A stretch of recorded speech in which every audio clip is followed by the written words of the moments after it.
चाहें अपने बच्चों को, अपने छात्रों को, अपने शिष्यों को जो मन पढ़ाई में नहीं है, जो मन खेल की तरफ है, जो मन अपने साथियों में बातचीत करने की तरफ है, उस मन को वह शिक्षक करते क्या है, मोड़ते हैं। खेल की विद्या, खेल के साथ विद्या के तरफ अभिरुचि जागृत कर देते हैं, पढ़ाई के प्रति प्रेम जागृत कर देते हैं। यही शिक्षकों का काम है। बड़े ही प्यार से, चाहे कितना भी पढ़ा लिखा हुआ शिक्षक क्यों न हो,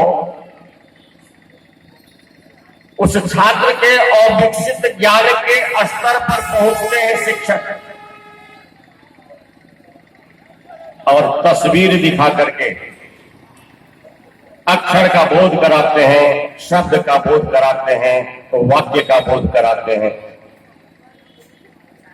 और यहां जो यह कार्यक्रम हो रहा है, यह महागुरु महादेव की चर्चा हो रही है और यहां आकर के लोग परम ज्ञान को प्राप्त करते हैं।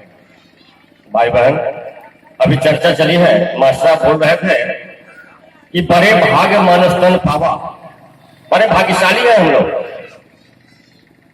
मानव का शरीर मिला है। कहा गया कि आप परमात्मा का ज्येष्ठ युवराज है। कहा जाता है कि परमात्मा ने जितना कुछ बनाया उसमें सबसे सुंदर रचना के रूप में हमको आपको बनाया। बड़े ही गौर करने की बात है कि अगर परमात्मा की सबसे सुंदर रचना के रूप में हम आप हैं, तो हमारा आपका कुछ खास काम होगा। और खास काम क्या है? अपने घर को पुनः वापस पहुंच जाना। अपने घर, जरा विचार कीजिए कि आपका घर झोपड़ी का होगा, फटा पुराना बिस्तर होगा, फिर भी आप जब अपने घर अपने बिस्तर पर सोते हैं तो चैन की नींद आती होगी, सुकून मिलता होगा। वही 2-1 दिन के लिए आप सफर में जाते हैं, आपको चैन नहीं मिलेगी, सुकून नहीं मिलेगा, मन को शांति नहीं मिलेगी। क्यों? तो आपका अपना घर नहीं है, कुटुंब का घर है। चाहे आलीशान महल क्यों नहीं हो, अच्छे गद्दे पर आप क्यों नहीं सो रहे हो, लेकिन आपको सुकून नहीं मिलेगा, इसलिए कि आपका वह अपना घर नहीं है। अपने घर में कितना सुकून मिलता है, जो अपने घर पहुंचता है उसी को पता चलता है। अब जरा विचार कीजिए, अभी हम खतौर से चल करके आपके इस ठाठोपुर की पावन धरती पर अपने गुरु शिव की चर्चा में उपस्थित हुए हैं, पुनः अपने घर को वापस पहुंच जाएंगे, तभी तो मेरी यात्रा सफल होगी। अध्यात्म की दुनिया में भी कुछ ऐसी ही बातें होती है। अध्यात्म की दुनिया में भी कुछ ऐसी ही बातें होती है। हमारी आपकी यात्रा, सभी मानवों की यात्रा, सभी जीवों की यात्रा उसी परमात्मा से शुरू हुई थी। न जाने कितने योनियों में, कितने जीवों के रूप में चक्कर लगाए होंगे, अज्ञानी है, नहीं जानते, पता नहीं है हमको। और इसीलिए कहा तुलसी बाबा ने कि बड़े भाग्य से आपको यह शरीर मिला है। आपको वापसी की यात्रा अगर चाहें तो अपनी यात्रा को सुनिश्चित कर सकते हैं। सुनहरा अवसर मिला है आपको। क्यों अवसर मिला है? मानव का शरीर मिला है। क्यों मानव का शरीर मिला और इसको सुनहरा अवसर क्यों कहेंगे? मानव के शरीर के बारे में कहा गया कि यह मोक्ष प्राप्ति की दहलीज है। हम आप पैसे से आ गए हैं और हमारी आपकी मन स्थिति डगमगा रहा है। मोक्ष प्राप्ति की दहलीज में आने के बाद हमारी आपकी मन स्थिति क्या कह रहा है? इधर जाए या उधर जाए, बड़े मुश्किल में है, हम किधर जाए। संतों ने कहा कि नजर सुए मरघट, कदम सुए दुनिया, कहां जा रहे हो, किधर देखते हो।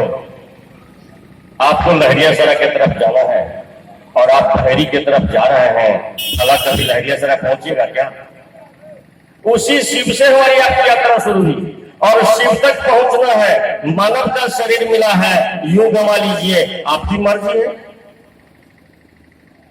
हम लोग ऋणी हैं साहब श्री हरिंद्रानंद जी के, जिन्होंने यह सुंदर सरल उपाय बताया कि आप बड़े ही आसानी से शिव को अपना गुरु बना सकते हैं। तब तक हम लोगों को जानकारी भी नहीं थी कि हम मानव शरीर में आए हैं, हमको गुरु चाहिए, हमको मुक्ति चाहिए, हमारा यह शरीर मुक्ति पाने के लिए मिला है, हम लोगों को पता नहीं था। ऋणी है हम लोग साहब श्री हरिंद्रानंद जी के, जिन्होंने यह सुंदर संदेशा दिया।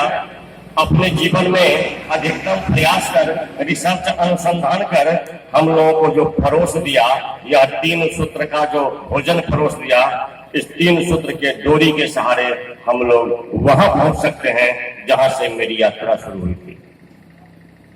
उसी शिव से मेरी यात्रा शुरू हुई, उसी शिव तक हमको आपको पहुंचना है और उसी शिव को गुरु बना लिए हैं। पूछिए गुरुदेव से कि सरकार आपके यहाँ पहुंचने का रास्ता कौन सा होगा, जरा हमको बता दीजिए, हम अज्ञानी हैं, नहीं पता है, अंधेरे में जी रहे हैं और अंधेरा में रास्ता पता चलेगा क्या? रोशनी तो चाहिए। तो ज्ञान रूपी रोशनी जब हमारे आपके दिलो दिमाग में आ जाएगा, हमारा जो विवेक सोया हुआ है, जिसको भैया लोग बहनों लोग गाती है कि सो गईले तन के शिव हमार हो, जागा जागा महादेव, उस देवाधिदेव को जगाने की बात नहीं कही जा रही है। अपने अंदर जो सोया हुआ विवेक है, अपने अंदर जो सोया हुआ ब्रह्म ज्ञान है, कई जन्मों से प्यासी हुई जो यह इच्छा है, कौन सी इच्छा है? प्रिया से मिलने की इच्छा। और प्रिया कौन सा? वही सृष्टिकर्ता, पालन करता और संहार करता, तीनों कर्ता वही है, मूल कर्ता वही है। उनको त्रिदेव कहा गया है और उसी त्रिदेव को अपना गुरु बनाने की बात हम लोग करने के लिए आए हैं। रास्ता वही बताएंगे। अगर हमसे कोई पूछे कि सुनील जी आपके घर का रास्ता क्या होगा, हम सटीक रास्ता बताएंगे, क्योंकि मेरा घर मैं जानता हूं।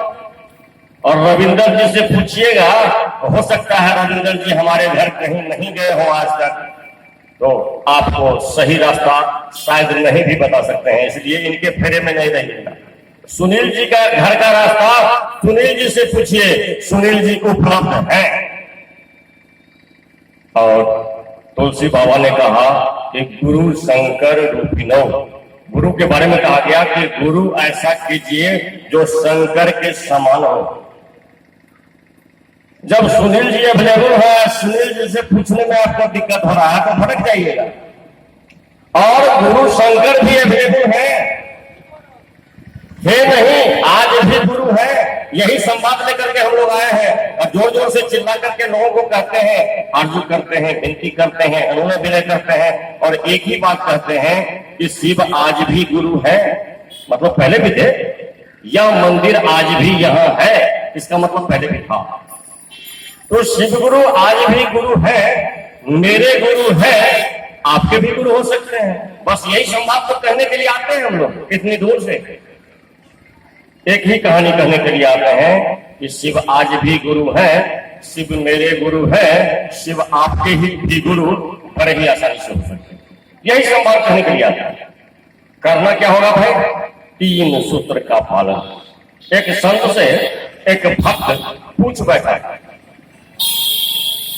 एक संत से एक भक्त पूछ बैठा। भक्त को लगा कि हमारे अंदर कुछ कमजोरी है।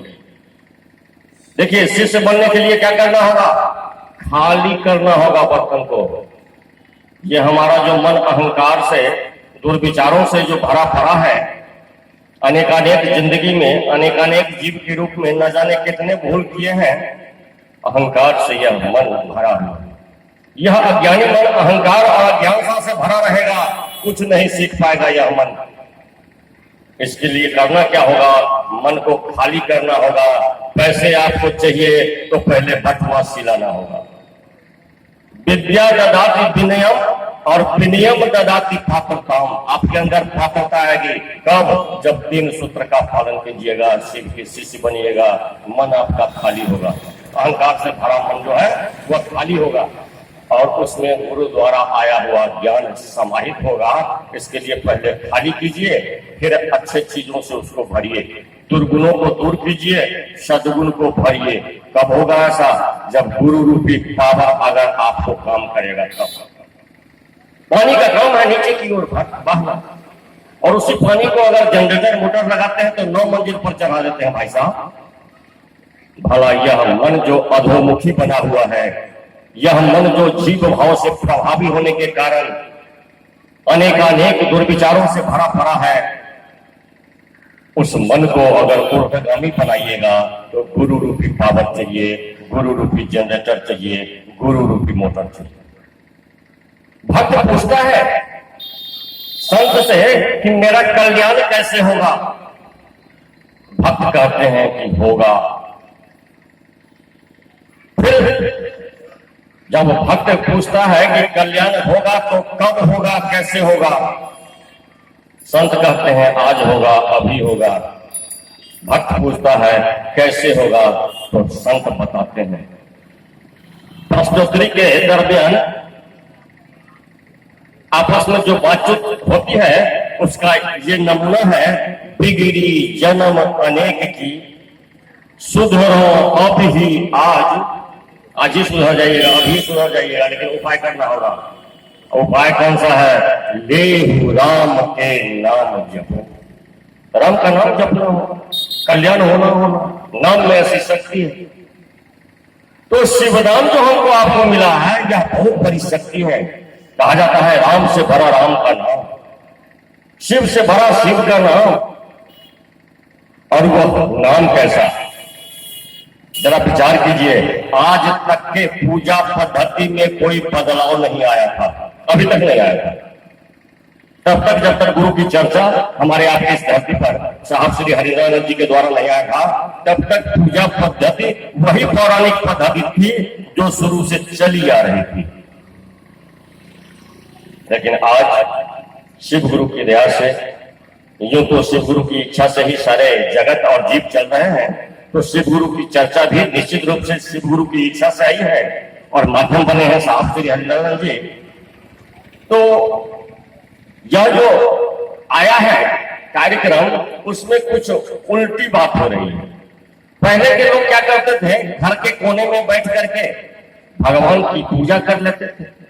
मंदिरों में घुसे, घंटी टनटनाए, अंदर गए। घंटी टनटनाने का मतलब जानते हैं, विद्यार्थी जब विद्यालय में जाता है तो गेट पर पूछता है मास्टर साहब से कि मे आई कम इन सर। महादेव के मंदिर में जाने से पहले भी अनुमति लेनी होती है और घंटी बजा करके लोग पूछता है कि सरकार हम अपने के गेट के अंदर आइए कि। यही भाव है, मेरा जैसा सोच है। एक आदमी कहा कि जागा जागा महादेव करते हैं हम लोग, ऐसा क्यों करते हैं? हमके भैया जरा बाबा दादा नाना से पूछना कि मंदिर में जाने से पहले घंटी क्यों टनटना देता था। क्या महादेव सोए हुए हैं, उनको जगा करके तो अंदर जाते थे क्या? अरे पूर्व से ही होता आया है कि आप किसी के दरवाजे पर जाइएगा, आपको निश्चित रूप से उनको आगाह करना होगा। अगर कुत्ता फल रखे होंगे तो झपट्टा मार देगा। महादेव के मंदिर में जाने में भी हमको आपको महादेव से अनुमति लेनी होती है, आदेश लेना होता है और घंटी बजा करके कहते हैं कि सरकार हमरा आवा के अनुमति दिए हुआ। ये लॉजिक है। तो हम आप पूजा में करते क्या थे, किसी भी देवी देवता के नजदीक जाते थे तो उनकी प्रशंसा करके उनसे मनोवांछित फल लेते थे। हनुमान जी के नजदीक गए तो जय हनुमान ज्ञान गुण सागर से लेकर के कौन सो संकट मोर गरीब को जो तुमसे नहीं जात हटारो, बेगी हरे हनुमान महाप्रभु जो कछु संकट होए हमारो। हनुमान जी की प्रशंसा करके और अपना दुखड़ा सुना करके उनसे बेनिफिट ले लेते थे। हम अब चंगे हैं, खाली बेनिफिट खोजते हैं। और बेनिफिट मिलता कैसे था? उनकी प्रशंसा उनके मुंह पर जाकर के करते थे कि सरकार आप धन्य हैं। राम जी के दरबार में गए, कृष्ण जी के दरबार में गए, उनकी प्रशंसा किए। कृष्ण जी को कहे वाह रे वाह, आप कमाल कर दिए, मारते मारते कंस को गर्दा छुड़ा दिया।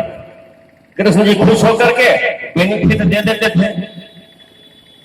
राम जी को कहे राम जी आप तो कमाल की चीज है, बाली को मार दिए, किसको मार दिए, कहां मार दिया? रावण को पिट्ठी फोड़ दिया। राम जी खुश होकर के कभी बेटा दे दिए, कभी धन दे दिए, कभी मकान, जो भी देना हो, जो भी मांगे। देवता का काम है देना और हम लोगों का काम है लेना। चलिए, ये तो पौराणिक पूजा पद्धति थी जिसमें लोग भगवान के मुंह पर भगवान की बड़ाई करके उनसे बेनिफिट लिया करते थे। अगर बेनिफिट नहीं देते तो मंदिरों में इतनी भीड़ नहीं लगती। और शिव गुरु की चर्चा में क्या होता है जरा विचार कीजिए। हम लोग मंदिर नहीं जाते हैं, भगवान की प्रशंसा भगवान के मुंह पर नहीं करते हैं। भगवान की प्रशंसा, गुरु की प्रशंसा पब्लिकली करते हैं। और इतना ही नहीं, चाय दुकान, पान दुकान पर जाकर के अपने गुरु की चर्चा कर अपने गुरु शिव से जोड़ने का प्रयास करते हैं। इसी का नाम है गुरु चर्चा। अब जरा